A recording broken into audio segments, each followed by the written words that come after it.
మీకు తోడై ఉండునుగాక. దేవుని ఆశీర్వాదాలు మెండుగా మీపై, మీ బిడ్డలపై, కుటుంబాలపై ఉండునుగాక. హల్లెలూయా. దేవుడు గొప్పవాడు, నమ్మదగినవాడు, ఆయన పరిశుద్ధుడు, నీతిమంతుడు, పాపుల్లో చేరక ప్రత్యేకముగా ఉండేవాడు. ఇట్టి ప్రధాన యాజకుడు మనకు సరిపోయినవాడు. ఆమేన్. ఈరోజు 7 నెలలు ప్రభు మన కాచి కాపాడి 8వ నెలలోకి ప్రభు తీసుకొచ్చారు. ఆగస్టు నెలలోకి మనం వచ్చాం. స్తోత్రం.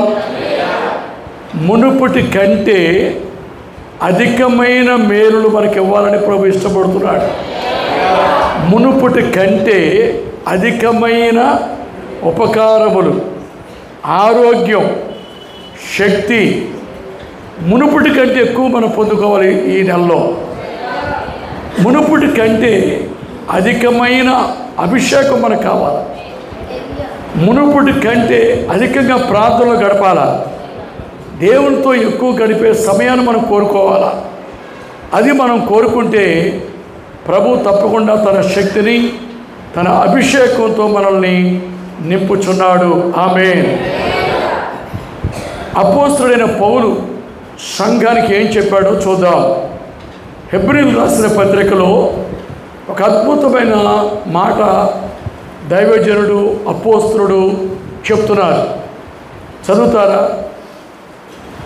చదవండి.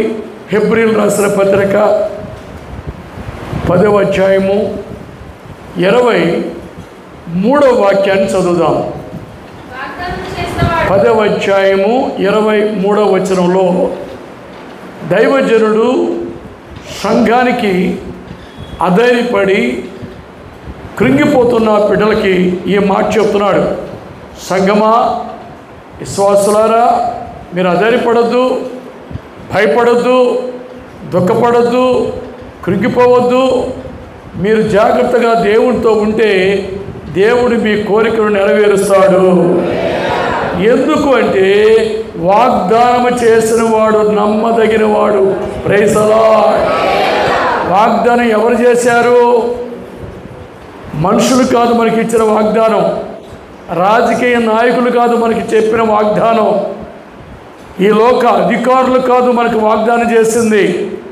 ఒకవేళ వాగ్దానం చేసినా ఆ వాగ్దానంలో చేసిన దానికి కట్టుబడి వాళ్ళు ఉండరు. కానీ దేవుడు అలాంటి వాడు కాదు, నమ్మదగిన వాడు. ఆమేన్. చెప్పింది నెరవేర్చుటకు ఆయన నమ్మదగిన వాడంట. మాటలో నిలబడగలిగిన వాడు ఆయన. మాట నుండి తప్పిపోయేవాడు కాదు. అందుకే దేవుని వాక్యంలో ఏముందనక, ఆయన మాట చెప్పితే మాట నెరవేర్చగలవాడు. 90 సంవత్సరాల వయసులో ఆ స్త్రీ, ఆ పేరు శారా ఉన్నది. అబ్రహాము తన భర్త గారికి 100 ఏళ్ళు సుమారు. ఆ వయసులో దేవుడు చెప్తున్నారు, కుమారుని ఇస్తాను అన్నాడు. ఎప్పుడు ఇస్తానన్నాడు? దేవుని మార్గంలోకి వచ్చినప్పుడే, దేవునితో ఉన్నప్పుడే వాగ్దానం ఉంది. పిలిచిన వెంటనే దేవుడు ఆ మేలు చేయలా. ప్రభు సేవకు పిలిచిన వెంటనే, అబ్రహామా, నీ స్వజనాన్ని విడిచిపెట్టిరా, నీ దేశాన్ని విడిచిపెట్టు, నీ తండ్రి ఇంటిని విడిచిపెట్టు అన్నప్పుడు ఇవ్వలో బిడ్డల్ని. 25 ఏళ్ల తర్వాత దేవుడిచ్చాడు. అప్పుడు వాగ్దానం చేశాడు. వాగ్దానం చేసిన వాడు నమ్మదగిన వాడు. దేవుడు నెరవేర్చాడు కదా. అందుకే నీకు 10 ఏళ్ల క్రితం వాగ్దానం చేశాడు, నీకు నెరవేరుస్తాడు. ఒకరోజు రాబోతుంది నెరవేర్చే రోజు. నీ బిడ్డల ఉన్నత స్థితిలోకి రావాలని దేవుడు వాగ్దానం చేస్తే తప్పకుండా నెరవేరుస్తాడు ఆయన. ఈ మధ్యలో రోగాలు, బలహీనతలు, అనారోగ్యాలు, సమస్యలు ఎన్ని వచ్చినా భయపడక్కర్లా. నమ్మదగినవాడు ఆయన. ఆమేన్. నేను పుట్టినప్పుడు బలహీనంగా పుట్టానంట, చాలా బలహీనంగా. ఎందుకంటే మా అమ్మగారికి టీబీ జబ్బు. ఆ రోజుల్లో ఇప్పుడు ట్రీట్మెంట్లు ఉన్నాయి. రక్తం కక్కి కక్కి వాంతి చేసి అస్థిపంజరం మాత్రం ఉందంట అప్పుడు.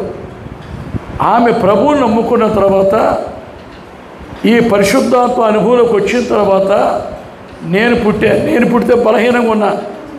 నేను చనిపోతానని తల్లిదండ్రులు తలంచారు. కానీ 3 నెలల పిల్లవాడప్పుడు ఆ తల్లి బలహీనత చేత మాట్లాడని పరిస్థితిలో ఆ పసికందునైన నన్ను ప్రక్కన పడుకోబెట్టుకొని, ప్రభువా ఈ బిడ్డ ఏం బ్రతకగలడు, తల్లి దగ్గర కూడా పాలు లేవు అని మా నాన్నగారు ఎన్నెన్నో ఆలోచనలు చేశాడు.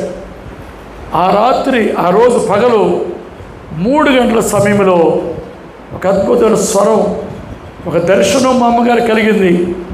అదేంటనగా భయంకర తుఫాను, గాలి, చెట్లు ఇరిగిపోతున్నాయి, ప్రజలు ఇటువంటి పరిగెత్తుతున్నారట.